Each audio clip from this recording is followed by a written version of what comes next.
Olá a todos e todas que estão nos ouvindo. Que alegria é estarmos aqui mais uma vez, pensando e debatendo sobre os melhores caminhos para construirmos uma educação de qualidade, baseada nos valores e habilidades que a educação para a cidadania global pode nos proporcionar. Nesta conversa, temos a honra de conversar com a pesquisadora Maria Heder, consultora em educação para o desenvolvimento sustentável na Unesco no Brasil. Há 20 anos, ela pesquisa e trabalha com as áreas de Direito à Educação, Comunicação e Educomunicação. É jornalista de formação, especialista em gestão da comunicação pela ECA da USP e mestre em Direitos Humanos e Democratização com tese orientada pelo Centro de Direitos Humanos da Universidade de Pádua. Acumula experiência de trabalhos no Timor-Leste, Guiné-Bissau, Quênia e Botsuana, além do Brasil. Conversamos também com o professor Moacir, que tem revolucionado seu trabalho com a juventude, discutindo sobre identidade e o território onde residem. Moacir Fagundes é professor de História, museólogo pela Universidade Federal de Minas Gerais e mestrando em Educação do Promestre, pela UFMG. Também é um dos idealizadores e coordenadores do projeto História em Quadrinhos do Confisco, que em 2017 foi vencedor da 5ª edição do Prêmio Nacional de Educação em Direitos Humanos, na categoria Educação. Daqui a pouquinho teremos a oportunidade de conhecer melhor esse projeto bastante inspirador.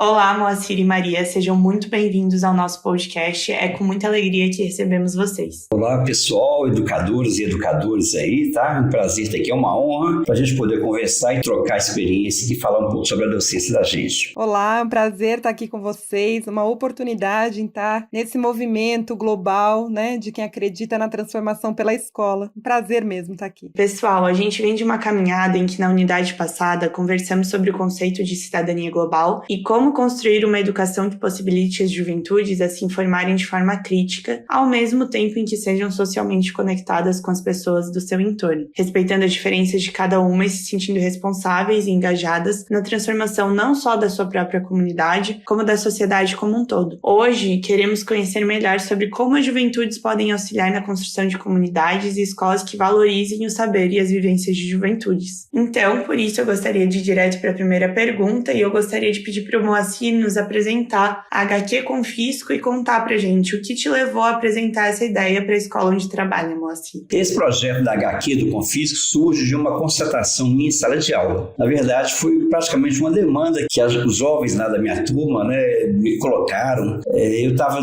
dando minha aula, ia começar minhas aulas de história e durante aquela semana eu percebi que estava acontecendo um fato, uma coisa que estava chamando a atenção lá, que o incômodo na sala, os burburinhos, aquelas pequenas brigas, aquelas pequenas, um xingando o outro, zoando o outro. A zoação era o seguinte: você que mora no Confisco, eu não moro não, eu moro no bairro vizinho, você que é confisqueiro. Ninguém eu queria assumir que morava no bairro Confisco. O bairro Confisco é um bairro de periferia que está na divisa entre dois municípios, de Contagem e Belo Horizonte. Tem essa questão de estar na divisa, de pertencer a dois lugares, tá? Mas nenhum dos estudantes está ali, um chamando o outro de ser do Confisco para eles era um problema. Ninguém assumia, queria dizer. Eu falei, gente, eu não posso dar minha aula e trabalhar coisas da Europa, da história do currículo, do programa de história, com essa coisa batendo na minha cara aqui, né? Não posso perder essa oportunidade. Tinha uma história muito forte ali batendo na minha cara e eu não sou a favor da ditadura do livro didático, né? Então a gente fazia, não, eu vou trabalhar essa questão. Por que vocês não gostam? Porque eu não gosto do bairro de vocês, não gosto de morar aqui. Por que ninguém fala? Sempre todo mundo, vocês só falam que a minha tia eu moro no bairro vizinho. Você sabe por que chama Confisco? Aí ninguém sabia,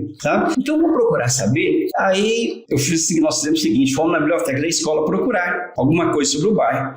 Levei alguns livros didáticos para a sala para procurar. É claro que nos livros didáticos não tinha nada sobre o bairro, né? Aí nós falamos, não tem nada sobre o bairro nos livros didáticos. Na biblioteca vamos procurar, não. Aí aconteceu o seguinte, uma liderança da escola, eu sabia que do bairro iria na escola participar de uma reunião de colegiado, uma coisa assim. Eu combinei com ela de levar um mapa que ela tinha, né? Aí nesse dia nós fizemos uma aula na arquibancada da escola. Aí falou, gente, tem alguém aqui, e além disso tinha 2 funcionárias da escola que conheciam a origem do bairro. Tem 2 ou 3 pessoas que conhecem o bairro, vocês vão procurar pela escola. Aí saiu aquela meninada toda correndo pela escola, incomodando aí dos outros lá, dos professores, e descobriram essa liderança. Ela levou e mostrou o mapa. Aí começou. Aí nós começamos a trabalhar isso, descobriu o porquê do nome. Veio uma estagiária de história da Fafiche da UFMG para trabalhar, fazer estágio lá comigo. Ela participou desde o início. Ela conta que quando a orientadora falou para ela que ela iria para o Confisco, ela procurou no Google, jogou no Google Confisco e só dava notícia negativa, né? De morte, de tráfico. Falei, eu não vou nesse lugar nunca, eu vou lá só fazer o meu estágio e pronto, não vou lá mais.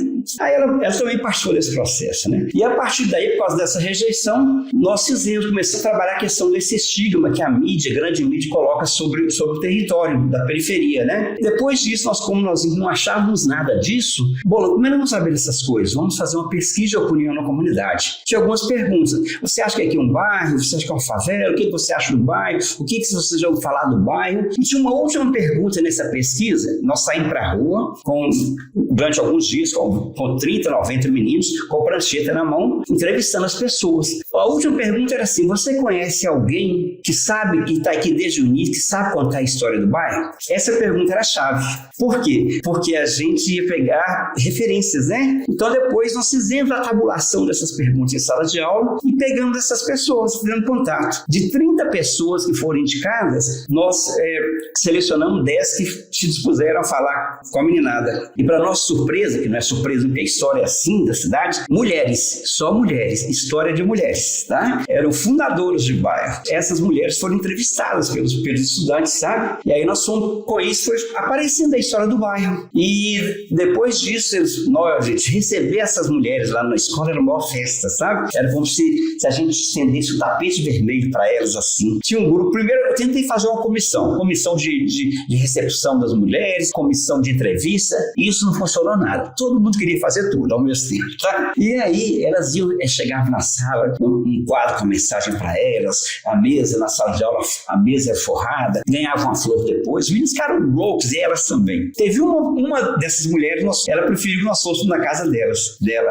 Aí foi maravilhoso também, sabe? E durante esse projeto, nós tivemos 2 oficinas para essa meninada, para essa moçada. Uma oficina de quadrinhos, foram 2 quadrinhos convidados, voluntários, que deram oficinas para eles, e uma oficina de fotografia. Por quê? Porque durante o projeto acontece uma aula que eu chamo a aula da indignação. E aconteceu isso, e isso foi linkado com o diário de Anne Frank, porque a escola chama-se Anne Frank. E aí, só para terminar, na HQ, a Anne Frank, ela não é personagem principal, ela é personagem secundária. As principais são as mulheres. Então a Anne Frank entra na... como é que a Anne Frank entra na revistinha, na HQ nossa? Várias sugestões. Eu dei sugestão, professor aqui, deu sugestão. Vocês estão lendo o livro da biblioteca, de repente sai fumacinha, Anne Frank vai. Aí o menino falou: não, professor, vou fazer uma máquina do tempo. Ela do tempo, estraga a máquina joga Anne Frank aqui no nosso bairro. Aí fizemos votação, tinha 4 propostas para ver quais eram, 2 de professores, 2 de meninos. Qual ganhou? Claro que foi a deles, né?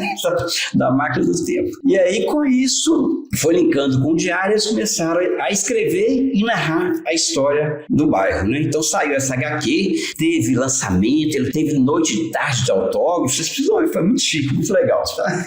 Muito legal, Moacir. E agora eu queria direcionar minha próxima pergunta para Maria. Maria, você tem uma ampla experiência com educomunicação, não só no Brasil, mas em diversos lugares do mundo. E sendo assim, eu gostaria que você explicasse o que é educomunicação e de que forma ela pode apoiar a realização de uma abordagem para ECG na educação básica formal, por exemplo. Além disso, também, se possível, eu ia pedir para você trazer exemplos de projetos de educomunicação que estão alinhados com os princípios da ECG e que estimulam de forma ativa a participação de adolescentes e jovens, se possível. É um prazer estar aqui. O melhor exemplo já foi apresentado aqui, eu vou só trazer outros para enriquecer, porque essa prática do Moacir é incrível e ela traz todas as dimensões da educação para a cidadania global. Quem está fazendo o curso já deve estar assim, olha, acho que eu já identifiquei algumas coisas, né? Sobre a educomunicação, gente, imagina que eu estou numa lousa com vocês e aí eu faço aquela aula lá da matemática, do ensino fundamental dos conjuntos. Aí eu pego um círculo, escrevo comunicação e ponho um sobreposto, educação, e deixo a intersecção, tá? Aí eu pego um marca-texto ali na lousa, um giz, e grifo em colorido essa parte que junta um círculo no outro. É aí que tá a educomunicação. Na verdade, a educomunicação ela é um campo, ela é um conceito, ela é um paradigma que traz esses elementos, né? A gente estuda esses elementos dessa intersecção. Quais recursos da comunicação eu emprego na prática educativa e também quais elementos da educação eu agrego para uma comunicação educativa. Trazendo para a prática, né? E na verdade há 20 anos, no Núcleo de Comunicação e Educação da Universidade de São Paulo, a gente tem várias pesquisas que trazem o conceito, então se vocês procurarem lá é uma ótima referência, né? Mas na verdade, trazendo para a prática, então, esse paradigma, é o que a gente traz esses elementos, e por exemplo aqui, né, que a gente está tratando mais da educação formal, para agregar as práticas e propiciar alguns elementos como a gestão compartilhada e solidária dos recursos de comunicação na escola. O exemplo do professor Moacir é maravilhoso nesse sentido, porque justamente os estudantes foram fazer as entrevistas, a pesquisa primeiro lugar, depois a entrevista, e o bonito disso da educomunicação é que quando nós, enquanto professores e educadores, a gente atua na mediação desses processos. Então, como o Moacir colocou aqui, estou aproveitando o exemplo dele que acabou de ser dito, uma demanda, né, que veio a partir dos estudantes ali, e ele teve, enquanto um professor mediador, uma sensibilidade para fazer os alinhamentos com os seus conceitos. Então, a educomunicação é isso. Claro que, para que serve a educomunicação? É para a gente trazer em diferentes espaços esse tipo de prática participativa, dialógica. Você pode falar assim, Maria, tem um jornal na escola, é educomunicação? Não necessariamente. Vamos ver se os processos estão participativos. Vem muito da teoria de Paulo Freire, então a dialogicidade que os professores aqui conhecem bem, né? Então, não é, às vezes, a educomunicação parte desse bate-papo sensível de um professor, né? E principalmente no ensino médio é muito legal. Vinha essa demanda desse problema, né? Até da não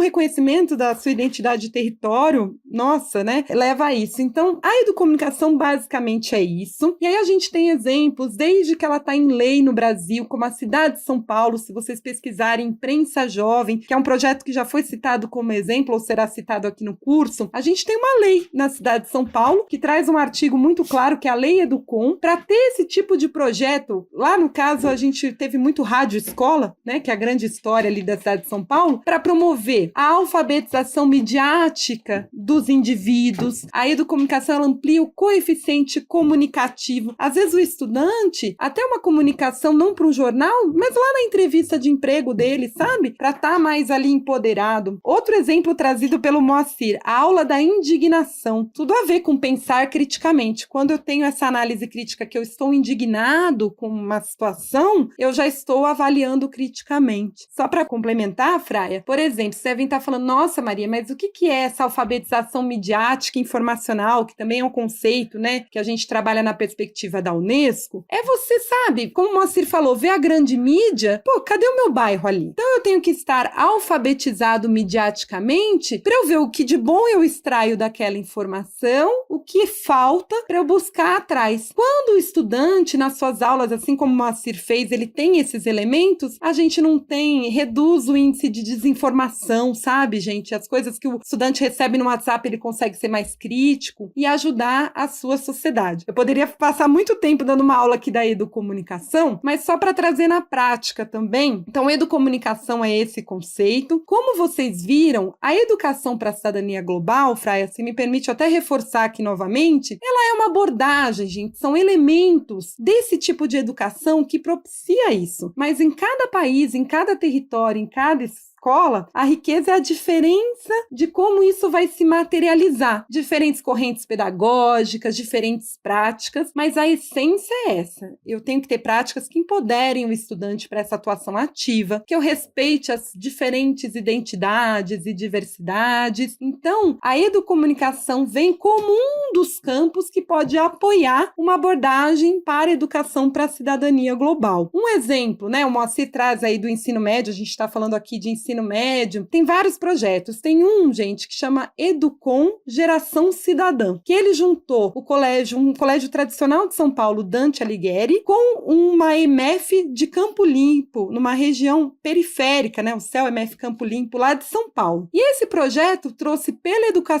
educomunicação, dois diferentes mundos, né, de diferentes territórios, e os estudantes, por essas práticas de mediação, construíram um projeto maravilhoso de até troca, de conhecer os seus territórios e com pensamento do local para o global. E aí vários temas foram trabalhados por esses estudantes. Eles produziram mídias, né? A gente falei do rádio, mas claro, podcast, por exemplo, né? Os estudantes é um recurso muito legal para a educação. Então, às vezes você está pensando aí, né, professor? Nossa, cada ideia legal que você pode convidar tanto gente da comunidade, outras escolas, para criar junto. E o bonito da educomunicação é isso, é essa cocriação participativa, não é nada posto, não tem regra, tanto que a Unesco mesmo diz nos seus documentos de uma forma mais formal, mas traduzindo aqui numa linguagem simples, não tem receita pronta. É só princípios com quais todos nós aqui compactuamos. E até, Maria, essa questão aí acho que pode ser aplicado muito no Círculo de Cultura de Paulo Freire, né? Ah, é maravilhoso. Tá aí um grande exemplo.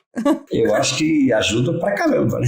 Lindo mesmo, gente. Círculos de cultura, muito bem lembrado. E Maria, como a ECG nas escolas pode estimular a participação das juventudes em temas relacionados à Agenda 2030? Ou até mesmo como as juventudes, a partir da ECG, podem atuar como agentes de mobilização das suas comunidades? Ah, esse é meu tema. Essa é a pergunta que eu mais aqui me envolvo, né? Que eu estou envolvida diretamente. Só tentando passar numa linguagem simples. Gente, pensa que a Agenda 2030 é um plano de ação global que chama todo mundo, né? Temos aí Estados membros das Nações Unidas signatários, claro, com todos os compromissos de políticas públicas, mas as Nações Unidas compreendem que são todos mesmo, inclusive vocês, professores, são os únicos que vão chegar em alguns indivíduos ali, alguns estudantes, sujeitos de direito, que muitas políticas públicas, assim, diretamente não chegam, às vezes é um diálogo, até aquele estudante que está fora da escola, que foi convidado para o seu projeto, que quer atrair a comunidade para uma rádio escolar, que você vai compreender, trazer esse menino ou essa menina que está excluído por alguma situação e vai trazer para a escola coisas que às vezes políticas públicas mais diretas não chegariam. Então é por isso que a Agenda 2030 é um chamado global para todas e todos, sem exceção, realizarem práticas, ações políticas individuais, coletivas, para que em 2030 a gente alcance o desenvolvimento sustentável do planeta. E quando a gente fala disso, claro que a gente tem aí na Agenda 2030, tanto é que o curso convida vocês a lerem mesmo o documento, que é um documento curto para entender um pouco a essência, mas traz ali 17 objetivos de desenvolvimento sustentável. Claro, gente, foi um consenso global, de uma forma geral, de macro temas. Quem vai dar o significado disso é você no território. Então, professor, tá aí um grande tema interdisciplinar para trabalhar várias áreas do conhecimento, e aí você me perguntou, mas o que isso tem a ver com a educação para a cidadania global? Sem um cidadão global ativo e atuante a partir da escola, por exemplo, você não alcança a Agenda 2030. E aí, trazendo mais para a realidade do professor e como a gente trabalha na escola, é um pouco isso, sem discussão do local, do território, como o Moacir fez, para também refletir sobre o impacto global. E aí a gente tem iniciativas tão bonitas, gente, até da educação infantil, quando vocês até a Rede Municipal de São Paulo trabalha muito, eles têm até um currículo, gente, se vocês derem um Google, currículo da cidade, tem desde o ensino, educação infantil ao ensino médio, essa abordagem já para os ODS, para os Objetivos de Desenvolvimento Sustentável. Às vezes aquele videozinho do plástico que a baleia comeu lá em outro lugar, essa reflexão da lavagem de mãos, por exemplo, gera uma conscientização global e até a reflexão como o meu ato pode impactar o meu planeta. E é um pouco por aí. E aí no ensino médio, nossa, né, aí o Moacir fala melhor do que eu, que está ali na escola, mas temos aí a BNCC, outros referenciais de várias formas de se trabalhar isso, né? Então, o mote da Agenda 2030 é sem deixar ninguém para trás, todos sem exceção. Se eu tenho aí estudantes, né, que um deles na minha cidade que não está com o direito à educação garantido, está na escola, mas está se sentindo excluído, eu não estou falando só do que está fora da escola, não. Acessibilidade, inclusão, já não conseguimos atingir. Então, por isso que é um movimento de todos, de respeito às diversidades, uma preocupação com a acessibilidade de todas e todos. Então é um pouco por aí. Perfeito, Maria. E agora eu queria fazer uma pergunta para o Moacir, queria que ele nos falasse como você percebe que as identidades das juventudes estão relacionadas também ao território onde moram, Moacir. Pois é, Fra, eu acho que é importante, talvez eu vá dizer que isso é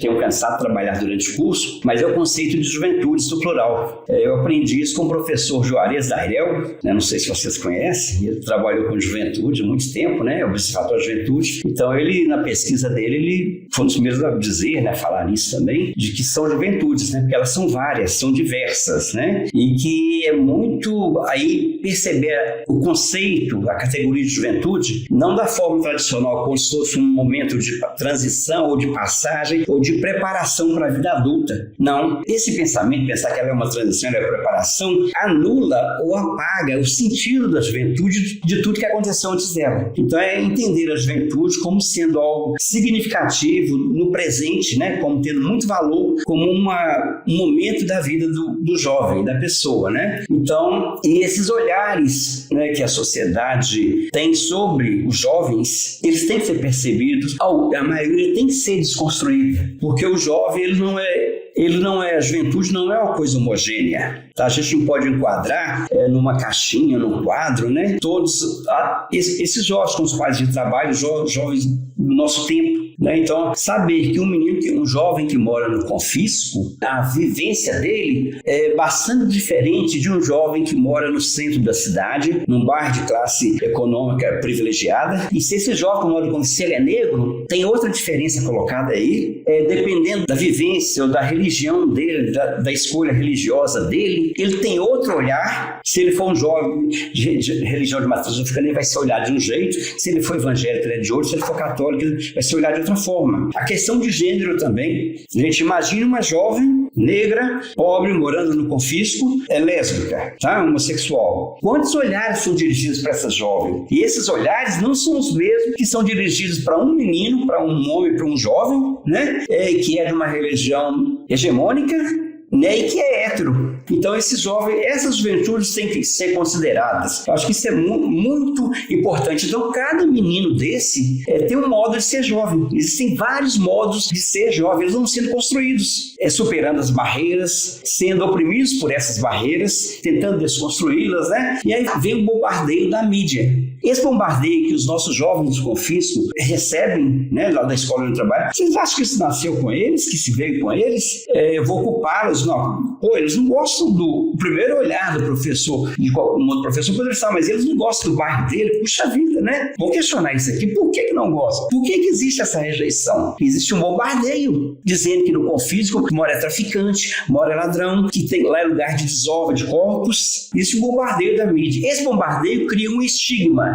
É esse estigma que tem que ser desconstruído. Tem um professor nosso da faculdade chamado Eli Sabino que ele fala que existe a pele alva, existe a pele alvo, tá? Alva e alvo. Então, nós temos muitos meninos e meninas que são pele alvo, já saem carregando o alvo nas costas. E um exemplo que a gente tem, um grupo de estudantes da periferia um dia cismaram que andaram de bicicleta, foram até uma praça de um bairro chique da cidade, um bairro da Pampulha. Uma praça, eles andaram de bicicleta pela região, porque a gente fala que a Pampulha ela é próxima do confisco. A Pampulha é o lado A do cartão postal, o confisco é o lado B do cartão postal. Então esses jovens nossos foram para essa praça, andar de bicicleta. 20 minutos depois a polícia chegou e deu batida. Eram jovens negros, pobres, pensaram, mas por que eu não posso ficar aqui? Será que fossem jovens brancos, todo paramentados com aquelas roupas de ciclista, Será que seriam abordados da mesma forma? Então, gente, a cidade, ela segrega. A gente sabe, quando começa a conversar com esses jovens, professor, quando vou procurar emprego, eu não falo que eu sou do bairro do Alto Veracruz, não, porque se falar, não passa na entrevista. Olha como é que o território, não o território, mas a imagem que é passada do território, veiculada pela igreja, como é que ela oprime, como é que ela interfere na vida desses jovens, Belo Horizonte, não sei se vocês sabem, é uma cidade que foi criada, baseada, é uma cidade segregadora. Ela já nasceu segregadora, porque criou-se o centro da Avenida do do contorno aqui, e todos os pobres que estavam ali, inclusive os trabalhadores, foram retirados lá. Um dos engenheiros, gente, para quem estou falando só de Belo Horizonte, me desculpe, tá? Mas um dos engenheiros que foi responsável pela construção da nova capital de Belo Horizonte, né? Foi Belo Horizonte, chamado Arão Reis, tem fala dele, quando eu cito isso na minha dissertação, ele fala assim, os jovens, esses pobres, eles têm que se retirar daqui. É bom já irem se retirando, tá? Nós não queremos vocês aqui, os lotes aqui são caros, é para ele, então é bom vocês já irem se retirando. Então, quando eu falei da aula de integração, que eu vou citar agora, é o seguinte, a Luísa, né, que era a estagiária comigo, nós juntamos, levamos para a sala algumas manchetes sobre o bairro e projetamos o PowerPoint. Manchetes antigas da criação do bairro, que foi do movimento de 100 casas, de pessoas que protestaram no centro da cidade, tá? Então levamos manchetes antigas, altamente depreciativas, tá, gente? E manchetes atuais também altamente depreciativas. Aí quando nós começamos a mostrar para eles aquelas manchetes do PowerPoint lá, a turma ficou no alvoroço, ficou indignada, por isso que eu chamo de indignação. Tem uma menina lá, aí Maria, só fazendo uma recapitulação aqui, esse projeto foi feito com o terceiro ciclo, tá? Com turma de 6º ano. Ficou de 2016 a 2018 em funcionamento esse projeto. Aí tinha uma menina lá, uma das meninas, eles ficaram indignados. Uma das mais exaltadas levantou a mão, pediu a palavra, professor, como é que o jornalista fala isso no nosso bairro? Vamos chamar esse jornalista aqui pra gente falar pra ele que o bairro não é isso. Isso pra mim era um índice que o projeto estava dando certo, tá? Olha só.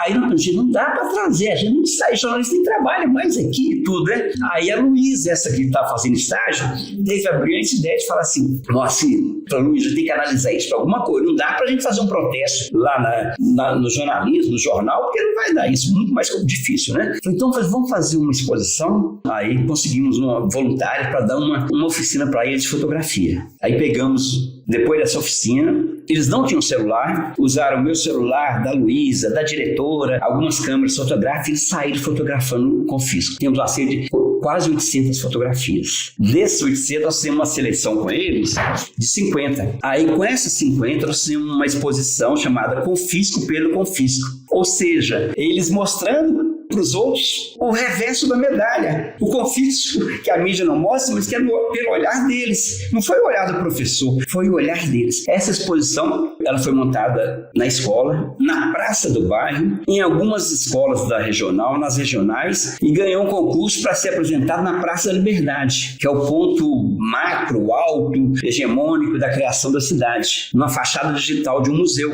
Aí nessa noite, quando foi inaugurar a fachada, nós fomos lá. E aí, vocês precisam ver, gente. A gente lá com essa moçada, quando eles viram o nome deles lá, a foto dela, e pior falar assim, aquela casa lá é a casa da Carla, aquela é a casa da Jaque, sabe? Aí eles começaram a gritar aquelas musiquinhas, é o Confisco, é a Anne Frank, sabe aquela coisa toda, ficaram emocionados. Aí eu falei que isso foi a resposta que nós demos para o Arão Reis, para o engenheiro que criou a cidade. Tá? Vocês não querem pobres aqui, não? Os pobres estão invadindo o centro da cidade, que é lugar deles de direito. Com isso, a gente foi fazendo um processo que esse projeto acabou transformando o estigma criado pela mídia em emblema. Então, aquilo que é estigma que a mídia criou passa a ser um emblema para eles se apresentarem como sendo confisco, para eles se protegerem da opressão que existe por morarem naquele lugar. Bom, o encerramento do nosso curso se dá por meio de um compromisso que cada professor desenvolverá de forma a aplicar a abordagem em Educação para a Cidadania Global. Vocês foram idealizadores de importantes projetos, mas é importante destacar que para o seu sucesso foi importante o envolvimento de toda a comunidade e de diversas pessoas. Sendo assim, eu gostaria que vocês nos trouxessem dicas de como engajar a comunidade como um todo e comentassem sobre a importância de ter o apoio e envolvimento dela para projetos com estudantes. É tão bom, né? Depois de todo esse projeto inspirador do Moacir, a resposta está aqui, né? Um exemplo vivo. Eu queria convidar, então, vocês, professores, primeiro, antes, quando a gente for pensar no compromisso ou na prática, acho que pegar uma folha de papel, uma caneta mesmo, na moda antiga, e pensar assim, do que já tenho de projeto na escola e das minhas práticas, tem a ver com essa abordagem que a gente está falando, né? Eu até queria trazer aqui um trecho da publicação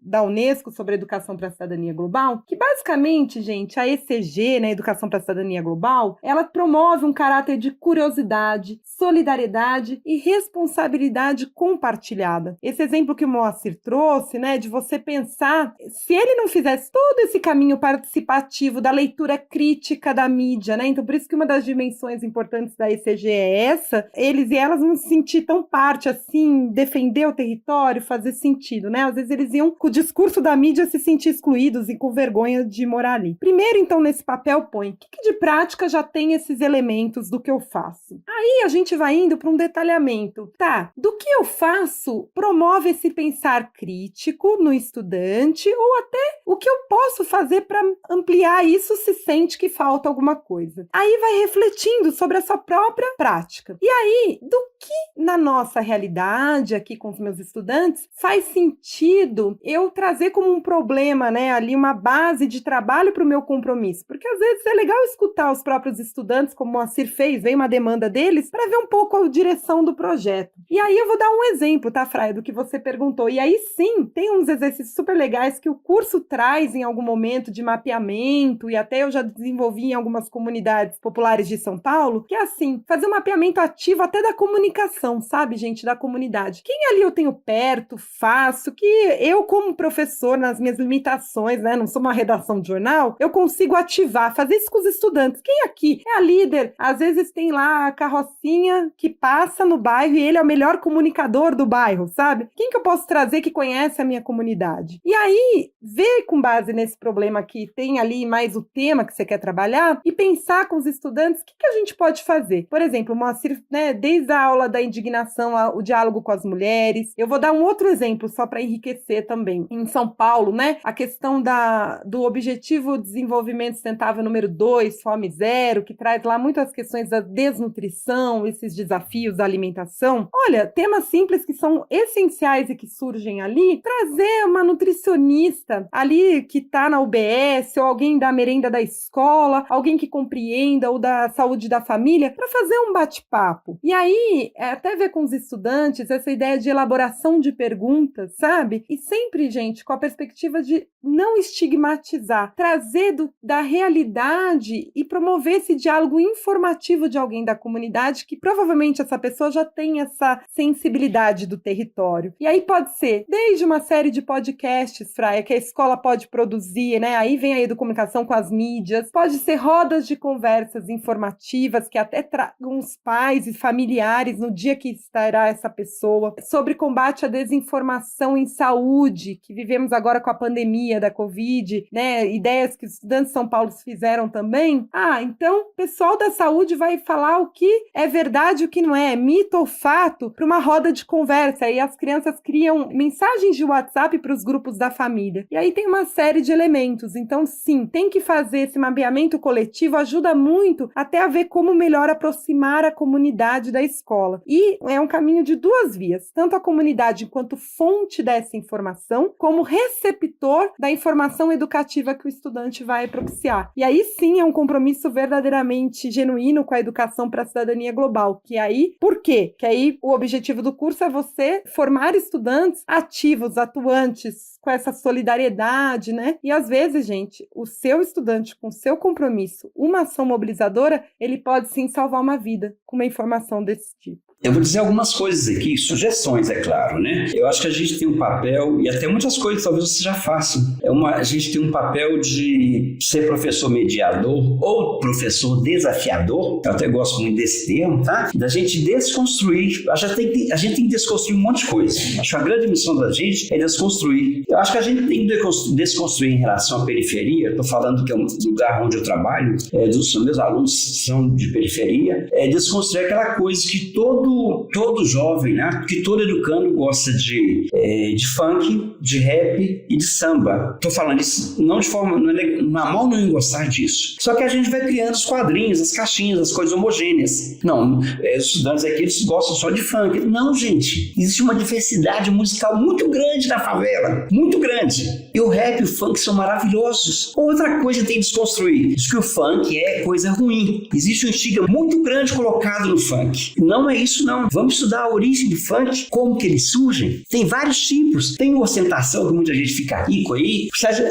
gente for olhar objetifica a mulher, sim, mas não é só o funk que objetifica. Então eu tenho que lutar contra a objetificação da mulher no funk, na música popular brasileira, na MPB, no samba, no pagode, em todos, sem criminalizar um deles, o funk ou o rap. Eu lembro quando nós fizemos a Rádio Recreio nessa escola, Maria, a gente foi demanda deles. Eles eram um grupinho professor, me procuraram, né? A gente quer fazer uma rádio aqui na escola, só ajuda a gente? Claro. Aí fizemos um projeto, aí fizemos uma formação, trabalhamos com eles, Uma Onda no Ar, aquele filme, sabe? Fizemos um trabalho legal. Maravilhoso. E criamos uma comissão, essa comissão. Eles tinham que fazer a playlist de cada dia. Só que muito antes de fazer isso, nós fizemos um compromisso. O que a gente não vai tocar? Não tocar música funk, disso não. Sabe? Que o medo dos professores era isso, né, gente? Mas peraí, aí eu falei, é uma ordem para o cidadão? Não, por que a gente não vai tocar? Aí eu coloquei meus argumentos, eles colocaram os deles. Aí, gente, depois eles começaram a fazer a playlist sozinhos. Eles mesmos já sabiam. Não, essa música que o fulano pediu não pode porque ela transforma a mulher em objeto. A gente vai explicando, eles vão concordando, conhecendo, questionando, e isso fica autônomos. Então uma coisa é essa. Outra coisa é desconstruir aquela coisa que eles têm família desestruturada demais. Isso, gente, eu sei que vocês não fazem isso, mas uma vez na faculdade fui ter uma roda de conversa e falei, gente, peraí, com professores, né? Eu falei, gente, levanta a mão pra mim, professores aqui. Quem já teve algum sobrinho, alguma filha grávida na adolescência? Aí alguns levantaram. Quem já teve um parente que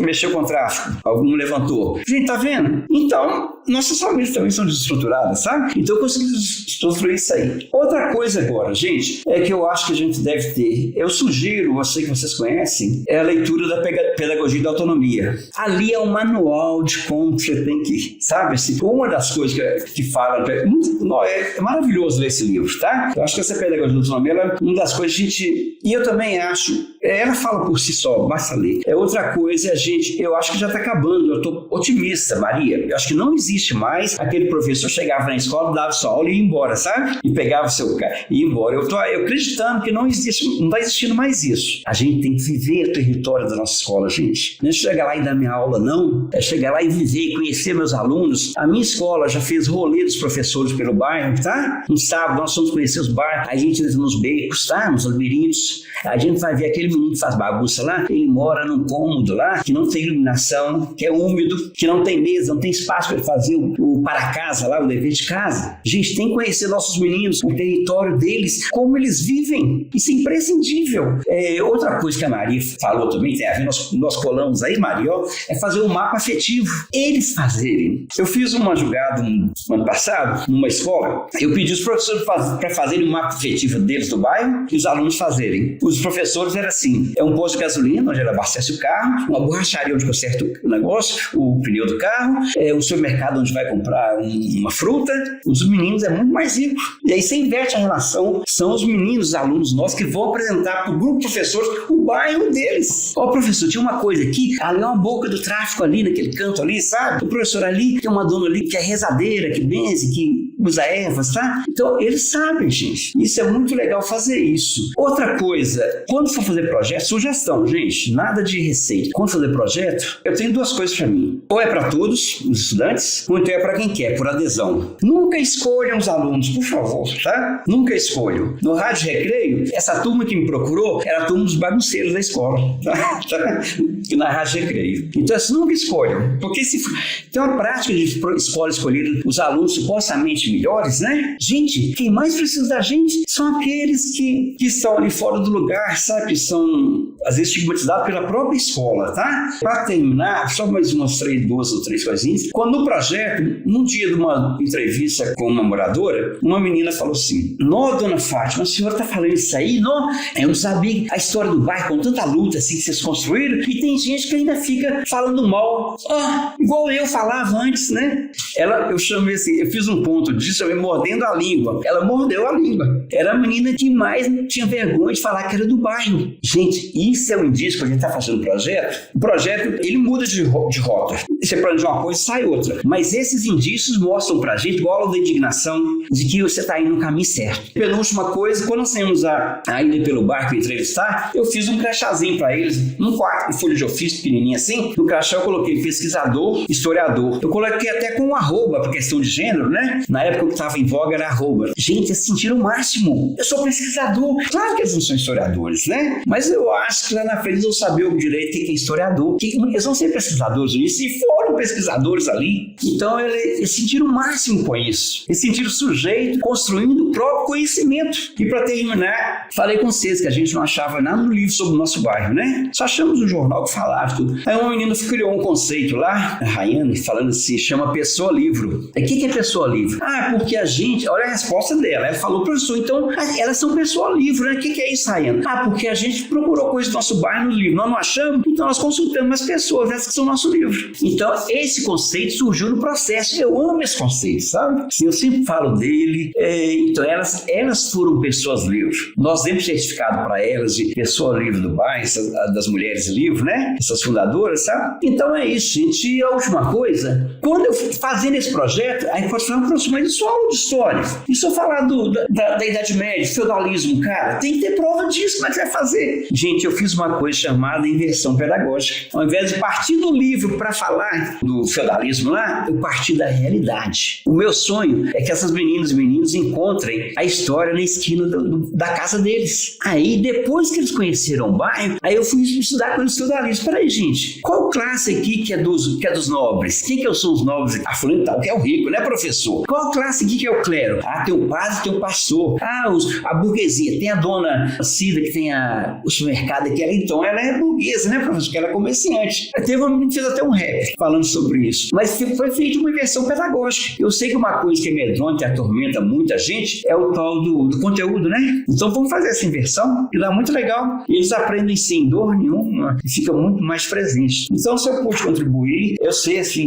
eu acho que vocês perceberam que eu adoro falar da minha docência, da minha prática, tá? Eu sou apaixonado por isso que eu falo tanto assim. Muito obrigada, Moacir. Pessoal, foi uma honra estar na companhia de vocês nessa conversa. A gente, com certeza, teve muitos aprendizados e trocas importantes. Eu queria parabenizá-los pela trajetória e dizer o quanto vocês são importantes, não só para inspirar que outros jovens se engajem em suas comunidades, como também para os professores que podem somar esforços para a construção de escolas melhores, né? Então, muito obrigada pela participação no nosso podcast. Eu tenho certeza que todos os professores que estão nos ouvindo agora tiraram muito proveito desse nosso momento. Eu que agradeço, Moacir. Dá vontade de pegar o papel e ir pondo. O que da educação para a cidadania global tem na prática do Moacir? O que posso usar no meu compromisso? Olha, me inspirou, viu? Queria estar eu fazendo curso para pensar o compromisso.